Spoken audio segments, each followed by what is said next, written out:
All right, greetings again, everyone. I'm Chris Major, and if you haven't been paying attention to these or you're new, I'm the founder of the Human Potential Project and the creator of a body of work they've cleverly called the Major Factor. Now, for 30 years, I've been working with individuals and organizations ranging from military units to corporations to sports teams to help the individuals and teams improve their performance, literally transform themselves, their lives, their performance, their fortunes, etc., etc.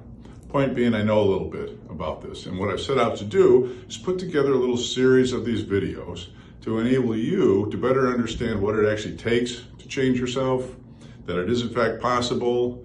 It's not simple. Well, I take that back. It is simple, but it's not easy, as in not complex. It does take work, but it's not complex.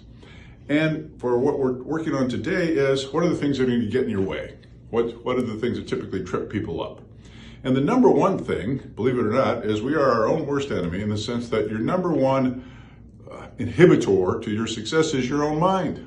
I know it doesn't make any sense. It's counterintuitive, but it's true nonetheless. Here's why. Now, first, let's make a simple distinction. I don't want to get into the big philosophical conversation about the mind, the brain, all that kind of stuff. While entertaining, it's not really germane to what we're up to here. So, for our purposes, your mind is a highly evolved, highly effective pattern recognition device, right? It's great at that kind of stuff. We're going to go deeper into why it also produces some problems, but let's just look at the basic downside of your mind. While it's highly evolved, highly effective pattern recognition device, it's also very lazy and deeply committed to playing it safe, looking good, and being right. Got that? Okay, so here's what happens. You set out to want to make something different in your life. That's just great. That's what you're here for. That's what we're all about. But it's, of course, not quite as easy as it sounds. Why? Because as soon as you say that, your mind gets threatened because it doesn't like to change. You know, it's one of these things where we're all in favor of change as long as it doesn't mean me and it doesn't mean now. Yeah. So you decide that you want to change something, and what happens? Your mind quickly goes to work. Well, are you sure? Take it easy now. Let's not be hasty, because it wants to play it safe. It doesn't want you getting yourself in danger, doing some crazy stuff. Like, well, okay, we can, maybe, how about if we just read a book? We don't need to do that fire walking thing. Let's just, take it easy there, bro. Let's just go read a book, and then you'll be good, you'll be good. Books don't change anything.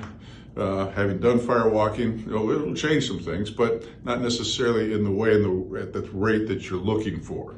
So back to your mind. So your mind says, take it easy. You go off and you do a little something. It doesn't work. And what does your mind quickly do? There, I told you, I knew it. It wasn't going to work. I'm, being right.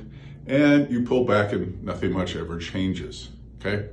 So what we're going to look at going forward the next little while is, well, how do we counteract that? How do we get in on the other side of that phenomena and literally get my mind enrolled in helping me make the changes? Because that's the key to this whole thing. So we're going to talk about that coming up. But for now, what I want you to take away from today, very quick, very simple. Your mind is a highly evolved, highly effective pattern recognition device. It is, however, very lazy and deeply committed to being right, looking good, and playing it safe. About all that, more later.